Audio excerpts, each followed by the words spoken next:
All right, good morning, class. So I see we have two people watching. Hopefully that number will go up in the course of the next few minutes. So, all right, good morning, class. So, as I mentioned, this is a bit of an experiment. So I wanted to talk about the law of trust, but to do it via the YouTube channel and to have a bit of a live stream. And the thought behind that is really twofold. On the one hand, I just wanted to see how this technology works and whether we can apply it in various ways in respect of our normal teaching as well. And secondly, I'm of course aware that there's a number of students, especially in the tutorials, who are always kind of rather shy and they don't want to ask questions, but I can see in their faces that they have, and then I sort of have to kind of get it out of them, and at times that's a bit difficult. And of course this sort of format allows you to just kind of ask questions, perhaps even anonymously on the side there, on the right-hand column on the YouTube channel. So that's something I wanted to try out and kind of see how it works. Now, I got one question that a student had put forward already, which was about mutual will, so I'm very happy to address that, and hopefully that's one of you who's watching. But in terms of the structure of what we're going to do, is what I suggest is that I go through the whole course, topic by topic, and then as questions come up you can post them, and once we get to the mutual wills, that's when I'll address the question that I received already. So let me begin by kind of just rewinding for basically 10 weeks and to see where we were 10 weeks ago.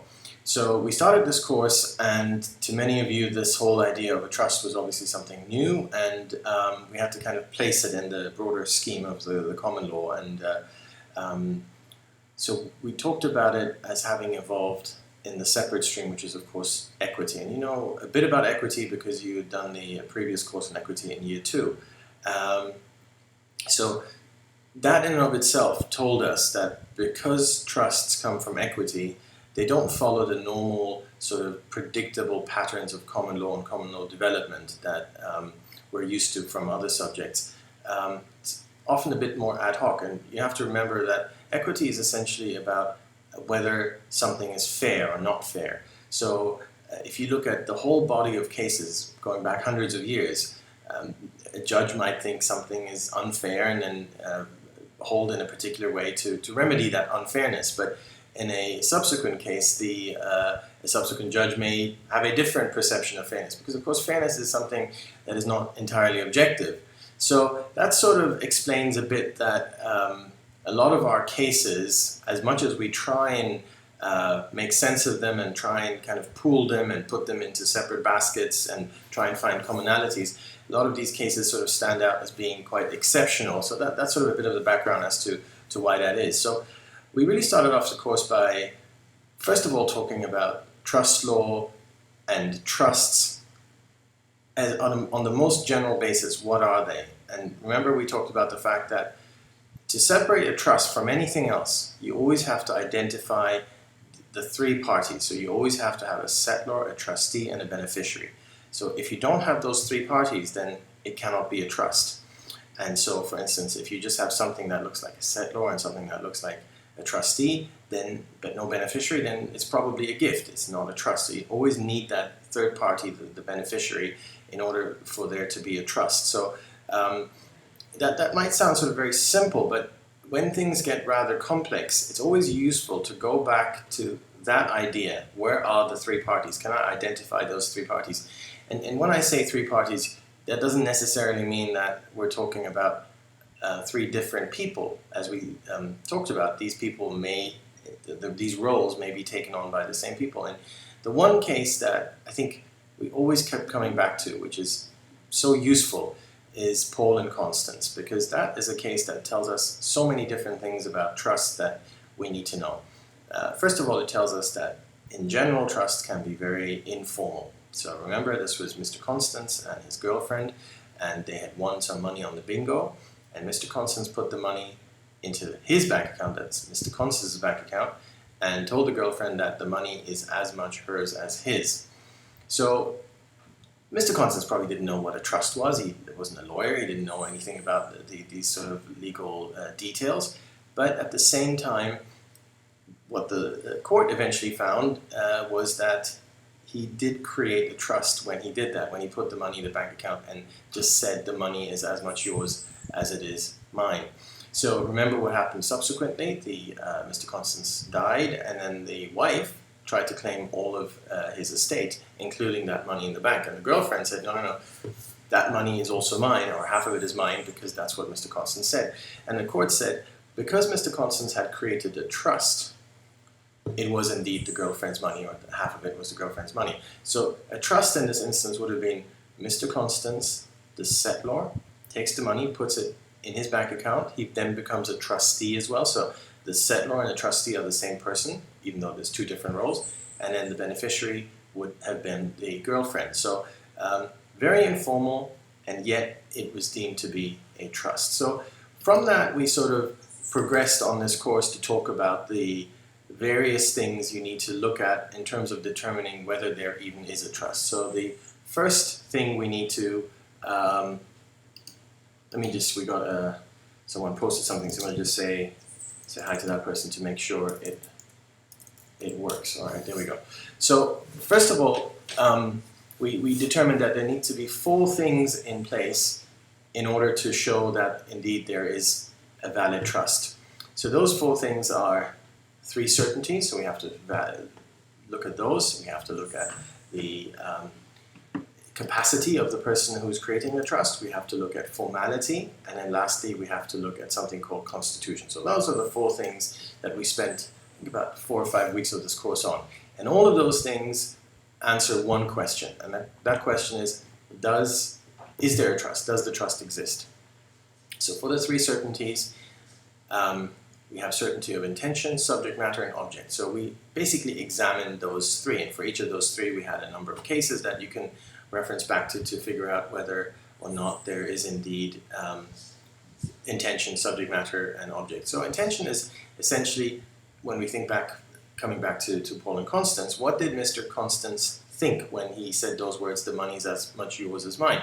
And it clearly showed his intention to create a trust, even though he didn't even know how trusts work, to create a trust for the girlfriend, though that was the effect of his words. So that showed the intention.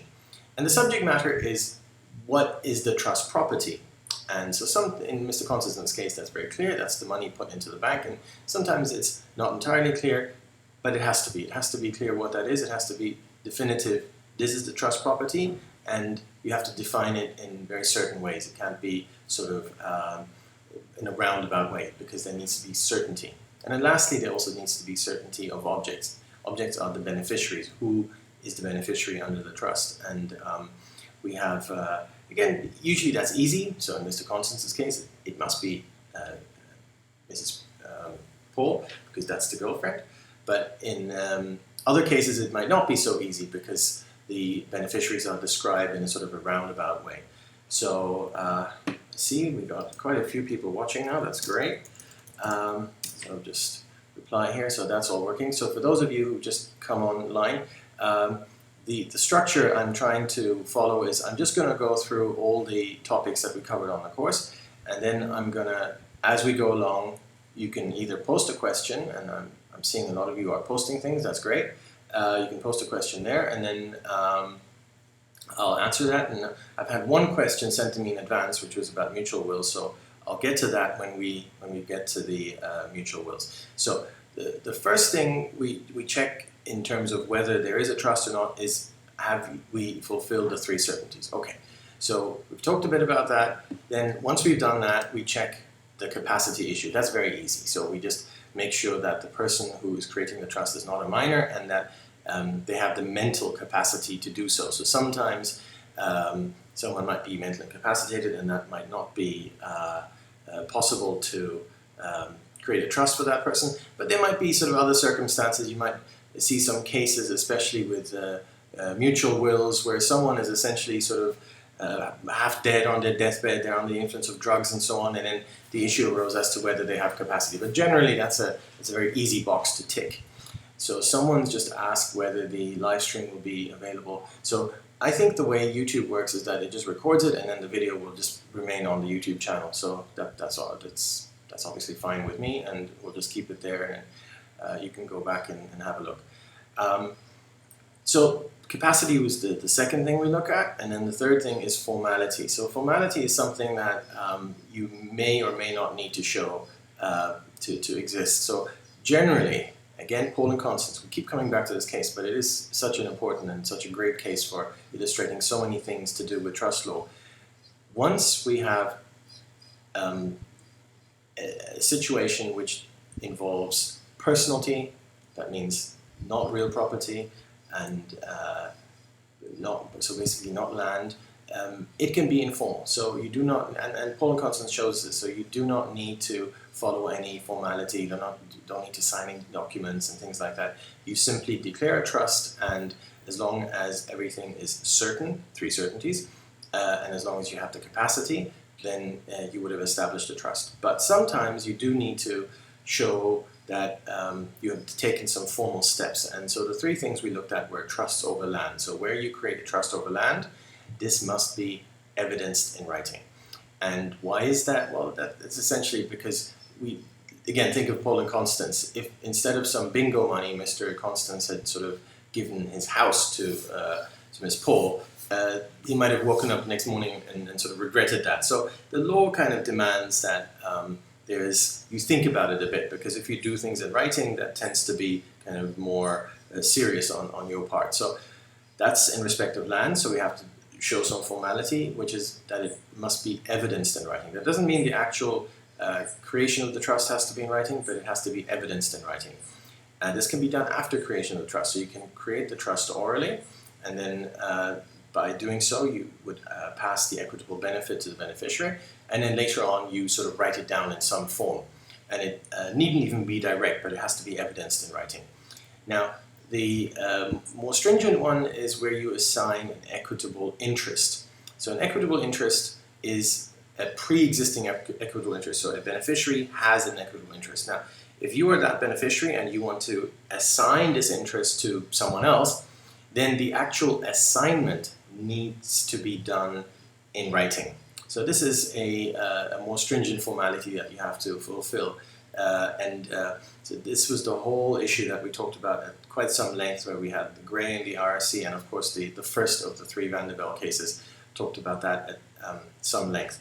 And then the last issue or the last type of trust that you need to fulfill the formality with is testamentary trust. And the reason, again, is very simple. If you're dead, then you're not there to answer any questions. So we have to be very clear as to what you intended and whether you indeed wanted to create a trust and so on and so forth. So you basically have to follow whatever the laws are on wills. So we looked briefly at the UK Wills Act, but that's mirrored in the region as well. So you have maybe some slight variations, but in essence, you look at whatever the laws are, statutory provisions on creating wills, and you basically just have to follow those. So it has to be in writing, it has to be witnessed, usually by 2 witnesses, and so on. And then the 4th topic that we looked at in terms of creation of trusts was the constitution. Has the trust been properly constituted, fully constituted? And technically that means you have passed the equitable interest to the beneficiary as the settlor, and secondly, that's the first part. The second part is that you've passed the legal title to the trustee. Now, in practice, when we look at constitution, we really only look at the legal title part, because the equitable interest, passing that to the beneficiary, that's done through the first of the 3 certainties, which is the intention. So you intend to create a trust, thereby you have passed the equitable interest to the beneficiary. And in respect of the legal title, well, we looked at the various ways in which legal title can pass, and we found that with personality, again, it's very informal. You just have to have the intention of passing on the personality and the legal title to personality to the trustee. You have to deliver it, and it has to be accepted. In terms of, and that by the way, is a general rule for gifts in respect of personality, but we can apply them to trust in terms of delivering the legal title to the trustee, but we can also apply them generally to things that you give to people. So did you intend to give them? Did you deliver them? Were they accepted? And then the 2 other specialized rules are in respect of land and in respect of shares. So if it's land or shares that you are passing the legal title to, well, then you have to fulfill some requirements, which usually entail not only handing over the title deeds or the share certificate, but also a document of transfer, and thirdly, that also has to be registered either with the land registry or with the company that the shares are in, the name of the shares are in. So those are essentially the rules in respect of passing on the legal title. So now, if we've done all that, we've checked whether the three certainties are given, we've checked that there's capacity, we've checked the formality aspect as well as the constitution, then we know there is a trust, a valid trust. So that's what we did for the first part of the course. Then we moved on to specific types of trust. So we started off with charitable trusts. So charitable trusts are fairly straightforward. There needs to be, in order to be a charitable trust, you must have a charitable purpose. That's the first thing. And then the second thing is that you also need to satisfy the public benefit. Okay, so that means you need to have, the charitable trust needs to have a public benefit. So in terms of the charitable purposes, we have essentially three: poverty, education, religion, and then the fourth one. The fourth one was sort of other purposes which are beneficial to the community. And we sort of looked at some examples of that. And that's a non-exhaustive list. And sometimes you find statute. In some countries there's statute on these issues that adds to that list. Now, so for each of those, poverty, education, religion, and other purposes beneficial to the community, those are the charitable purposes. Okay, and they're sort of limited in certain ways. For instance, education is about disseminating education, but not about research. Religion is only about certain types of religion, not all types of religion. So if I started my own religion, that would not be acceptable. And there were some cases and some rules that went with that. So that would be fairly easy for you to kind of dissect and figure out whether something falls under religion, for instance, or education or not. The only other specialized thing was that when you look at poverty, so if there's a charitable trust for poverty or poverty relief, then you do not need to prove separately the public benefit. You don't need to do that because it's just taken as a given that if you are if the charitable purpose is to relieve poverty, that is already for the public benefit. But for the other three, you have to prove that there is a public benefit. We then moved on to the non-charitable purpose trust. So these are a very, very rare form of express trust. So remember, charitable trusts are purpose trusts because they're not for specific people, but they're for specific purposes. And so sometimes you'd have a trust for a specific purpose, but the purpose is not charitable. And the examples we had was animals. So you want to set up a trust for an animal, or you want to set up a trust that takes care of your grave once you die.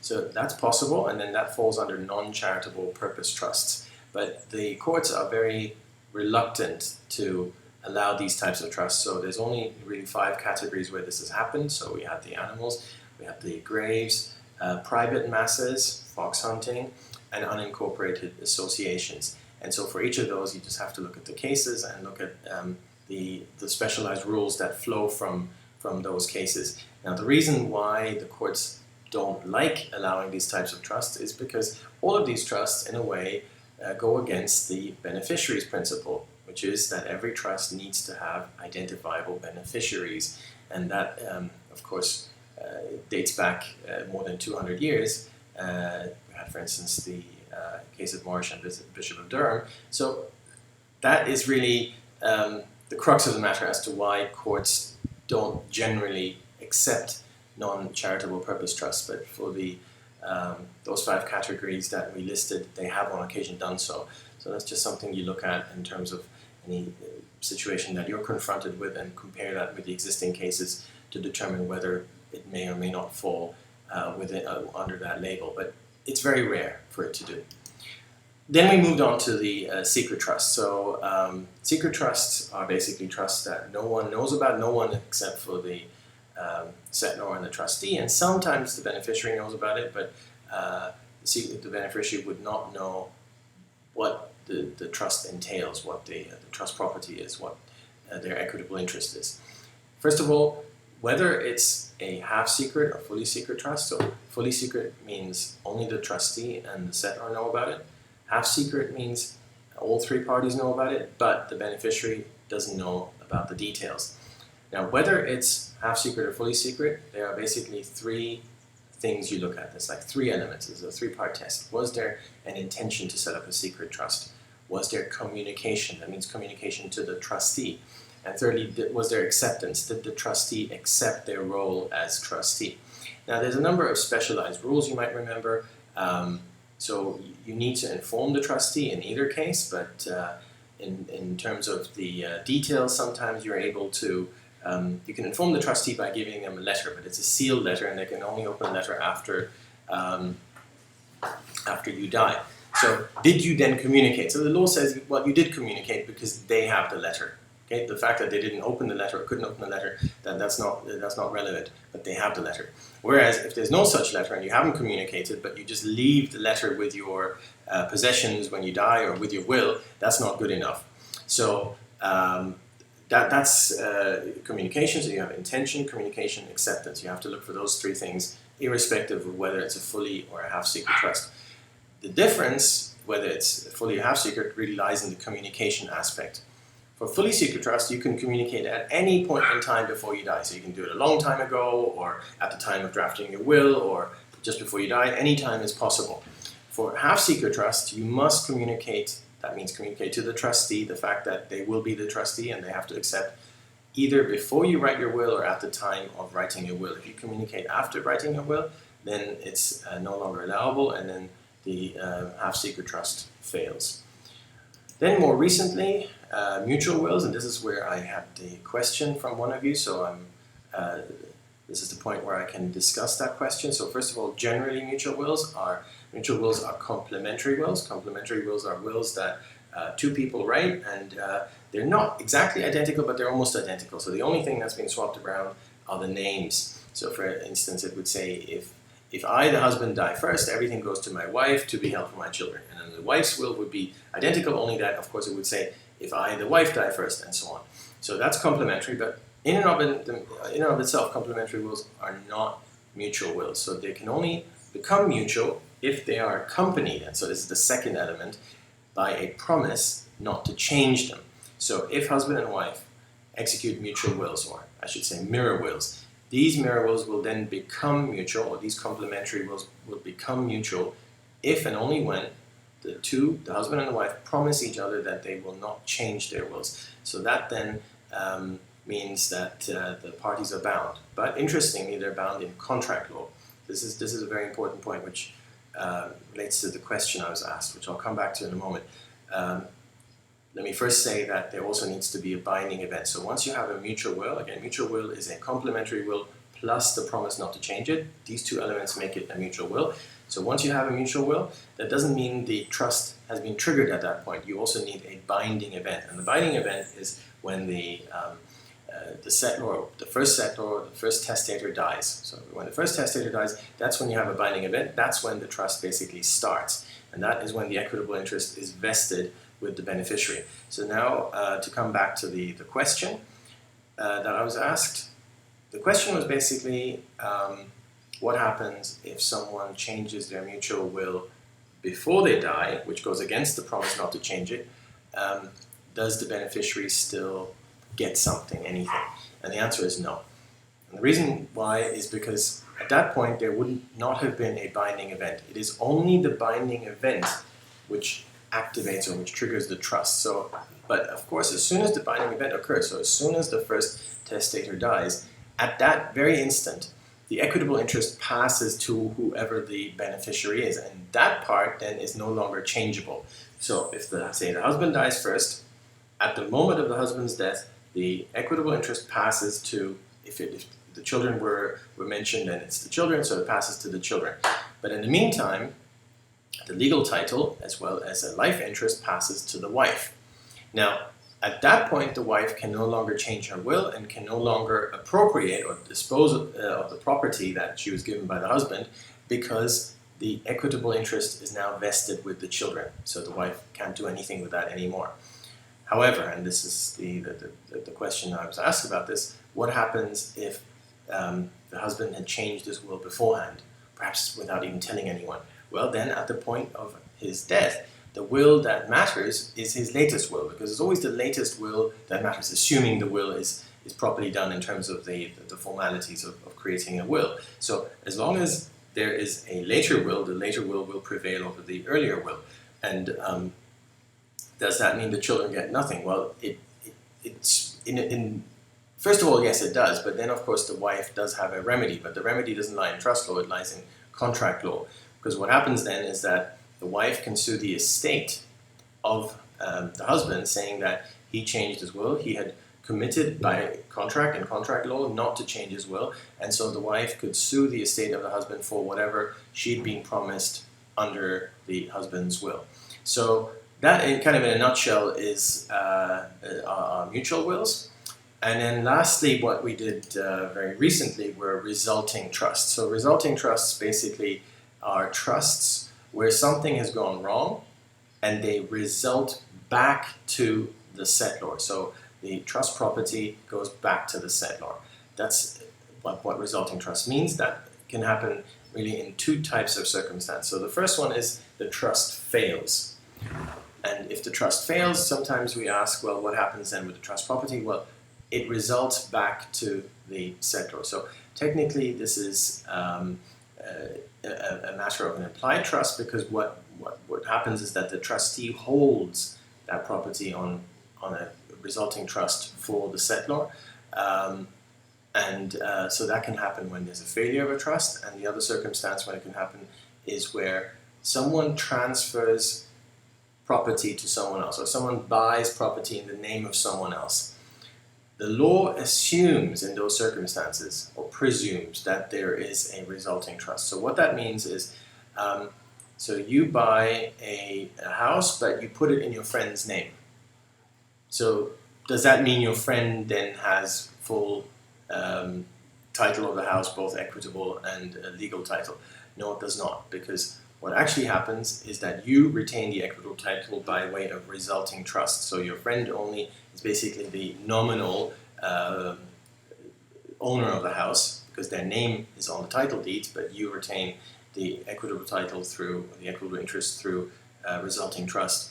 And why is that? Well, because we assume that when people make gifts, unless it is very clear that it is a gift, they should first of all be held to retain the equitable interest. So we had Hodgson and Marks, for instance, where this happened, where the old lady transferred her house to her lodger and was meant to be able to stay in her house for the rest of her life. And then the lodger mortgaged the house, and then it sort of was sold on, and that was very unfortunate for the old lady. But the court said that when she transferred the house to the lodger, that was just the legal title. She essentially held on to the equitable title, or to describe it in a different way, the equitable title resulted back to her. So that's the situation where you make a gift, but you didn't intend to make a gift. So you retain the equitable title, or it results back to you.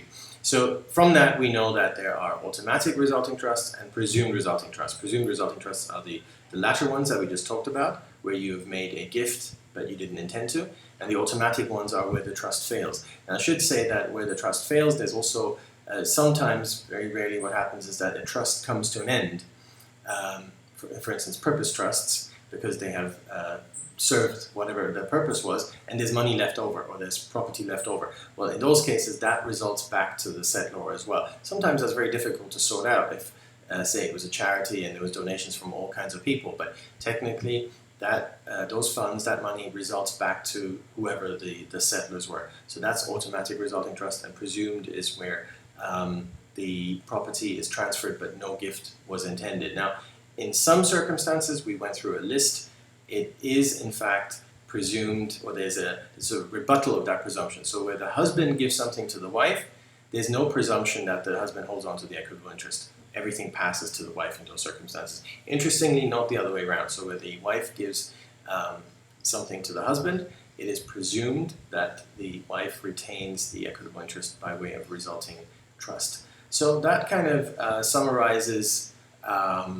the topics that we did. I've just seen we've got another question here, whether there's a difference between resulting trust and presumption. Well, resulting trust is sort of the whole thing, and presumption is just one part of it. And the presumption is essentially that the law of trust presumes that when you make a gift, but you perhaps didn't intend it, or it's not clear whether it's a gift, the law presumes that you retain the equitable interest by way of resulting trusts. So that's just a presumption, hence we call it presumed resulting trusts. And the law assumes that in many, many different circumstances, but some are excluded. So as I said, husband to wife, or father to children. Interestingly, not the other way around. So one mother to children would not be a presumed resulting trust. So so there would be no rebuttal of that. So in other words, if a father or gives to his children, or a husband gives to his wife, that presumption that the father would hold on to the equitable interest, that presumption is rebutted. However, if the mother gives to, say, the children, or the wife gives to her husband, the normal rules apply. And the normal rules are, if you give something and it's not 100% clear that it is in fact a gift, then the law presumes that you hold on to it by way of resulting trust. And so, let me see, do we have any other questions here? Scroll through. I don't see any other questions right now, but this is, I think so far, as I said, this was just a bit of an experiment. I wanted to try this out and see how it works, and I think so far, from what I've seen, it's worked quite well. And we've had a few questions, so this is obviously something we can try again. Perhaps not with you, because you're in your third year, and I don't think I'll be teaching any third year courses next semester, but for the next cohort we can try that again. So let me just ask again if there are any questions. Does anyone else want to discuss anything or ask any questions? For the exam, someone asked me that this was in the car park. You know, some of you have that tendency to ask things in the car park, which is, you know, would be it's okay, but ask those things in tutorial groups, and that sort of also gives the benefit to everyone else. So someone asked me about the, we got another question, so I'll come back to that in a moment. Someone asked me about mixed questions on the exam. So that's always possible. I can't exclude that, and especially if you have a problem question that would tend to be mixed. And it would be strange if you just had a problem question, some hypothetical scenario, which was, say, only about secret trust or only about charitable trust, but nothing else. So, say, for instance, if it's charitable, it would tend to include a non-charitable purpose, because they sort of go hand in hand. So that for the problem question, that sort of is usually the case. And for the essay questions, you'll have essay questions which are only about a particular topic, say mutual wills or whichever topic that might come up. But sometimes I suppose you could also have a sort of a crossover between different topics on the essay question. All right. So the next question was, so whether, since you did the 3 certainties on your assignment, whether that will feature in the exam.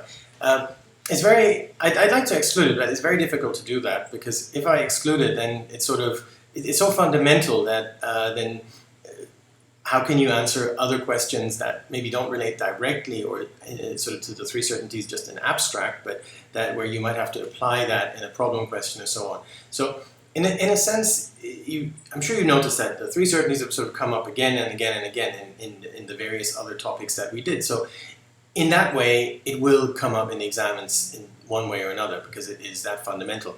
But I mean, you're right in the sense that we've already done a sort of a more abstract question on 3 certainties. I don't think I'll ask you again about the 3 certainties as an abstract notion, or sort of from a philosophical point of view, because, as you say, we have done that. But you need to still know about them, because they do come up. How many problem questions in the exam? So there will be 1 problem question in the exam. So we'll have 4 questions in total, 3 essay and 1 problem. But the advantage is that it will be a free-for-all, so you can choose any 2 of those 4. So the alternative, I suppose, would have been 2 essay, 2 problem, but then we would have had to have part A and part B, and where you have to do 1 essay and you have to do 1 problem.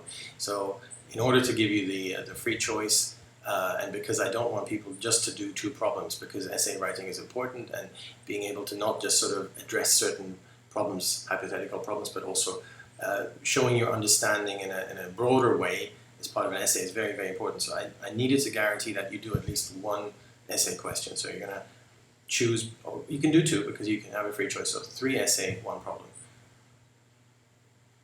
Okay, let's see.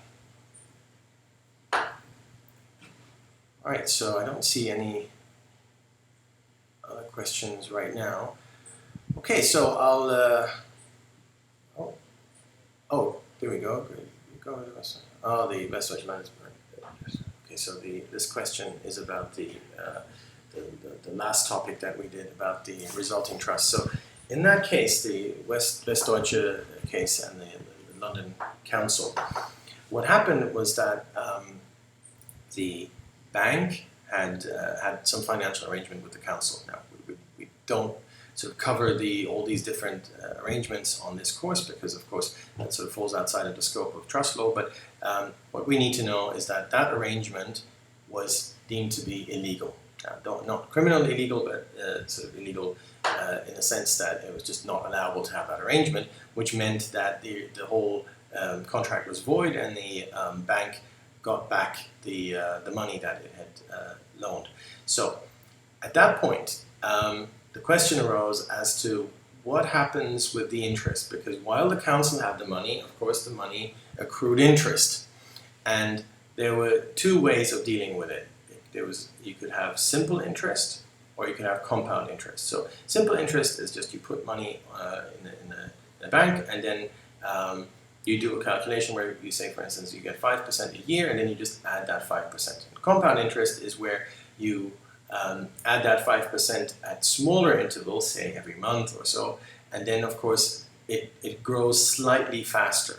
So the bank really wanted to get back the money it had given the council plus compound interest, because that's more money than simply the money, just the loan plus the simple interest. So that was what the bank wanted. Now, if it was just a matter of a void contract, then the money would have just gone back with the simple interest. But, and this is what the bank argued, if there was indeed a resulting trust, and that means that the council had held the money on resulting trust for the bank all along, then the bank would have been entitled to the compound interest. And of course that's what they wanted. But the court held that there was not such a resulting trust.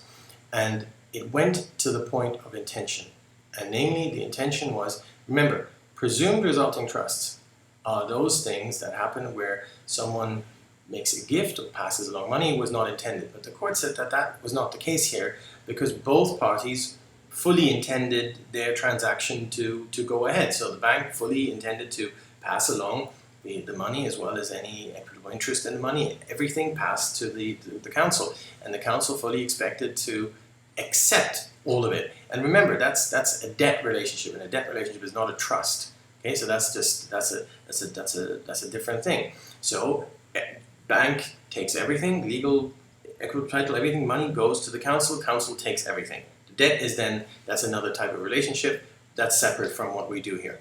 So, but if that was the case and both parties intended it to be that way, which they did, then we don't really have a presumed resulting trust, because the presumed resulting trust, remember, presupposes that someone did not intend. So for instance, in Hodgson and Marks, the old lady did not intend to pass along the equitable interest to the lodger.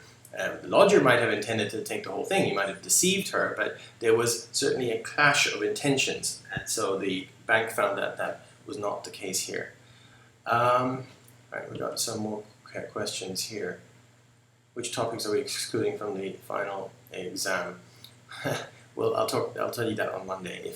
If any, I'll tell you on Monday, and then I'll send you all a message to confirm that. When will you get back the results for the assignment? I'm still waiting for a few assignments, so it will be at least until next week. Then that's the final deadline for the late submissions, and then maybe another week or so from there. You'll definitely get it before the exam, I promise you that. So trust must be evidence in writing. It means that a settlor may just write a note somewhere saying that he set up trust without referencing the trust. Yes, so that was the question about when this was one of the formalities, that when you set up a trust over land, it has to be evidenced in writing. Yes, that's true. The writing mustn't be sort of, I hereby confirm that I had set up this trust in writing and so on. It could just be sort of an exchange of letters from which, when you sort of read them, it becomes clear that the settlor did indeed set up a trust over land. So no, it doesn't have to specifically sort of spell it out in a particular or formal kind of way. So why is the father and child treated differently than the mother and child? That's a good question. There's a very recent case in Hong Kong, Court of Appeal level, which everyone expected that because the issue hadn't been visited by sort of senior court in quite a while, that we'd sort of skip forward to 14 or 15 on the case, anyway, skip forward to the 21st century and say, look, it doesn't matter whether it's husband to wife, wife to husband, or mother to children, or father to children. But for their own reasons, probably just keeping with tradition, the courts maintain that rule. So it's just a traditional approach, and it's just one of these anomalies. Remember how we always talk about the fact that trust law is kind of non-intuitive. You can't sort of expect what happens based on looking back at what has happened in the past and sort of see certain developments, and the developments are certainly not linear and very often not expected. All right, please go over the implication of retention of equitable interest in Van der Bell. So Van der Bell was, that's another case of formality, whether when you pass on existing equitable interest, that has to be done in writing. So that's what that case was about. So unlike the overland case, it really actually has to, the actual transaction has to be in writing, not only sort of some note somewhere that sort of indicates that you meant to transfer the land and for it to be held on trust. You actually have to transact in writing. So Van der Bell wanted to avoid that, and the reason why he wanted to avoid that is because the writing then draws the stamp duty. So Van der Bell held equitable interest, and he wanted to pass that equitable interest to the Royal College of Surgeons in some shares.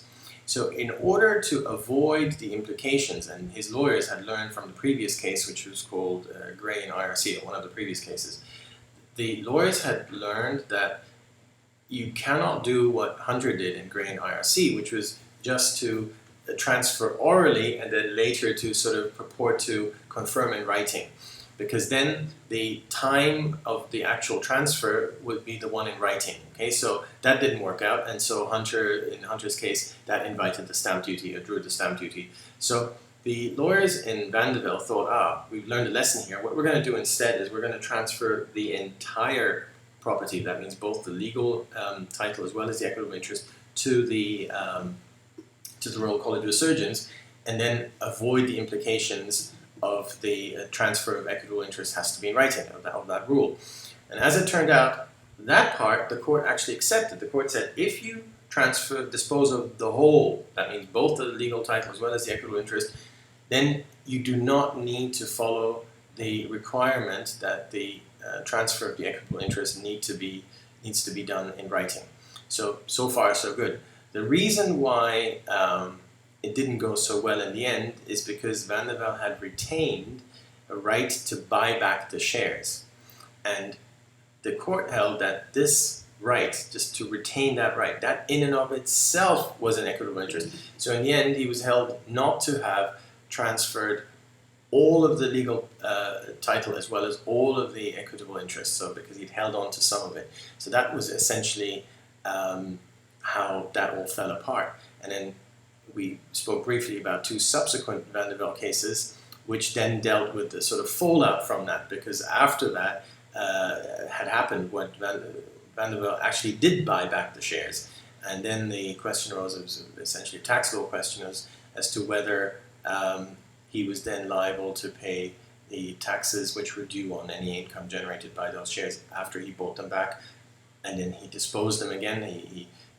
And then there's an in-between bit. So have a look at especially the Van der Bell IRC case, which is about the disposal of the equitable interest, and then the third one, which is the Van der Bell number 2 case, which is about the resulting trust, which was basically, that case actually defined or split the definition of resulting trust between automatic and presumed resulting trust. So those are the important ones. The middle one, the Van der Bell number 1, is not important because that deals with strictly tax issues, which we don't cover.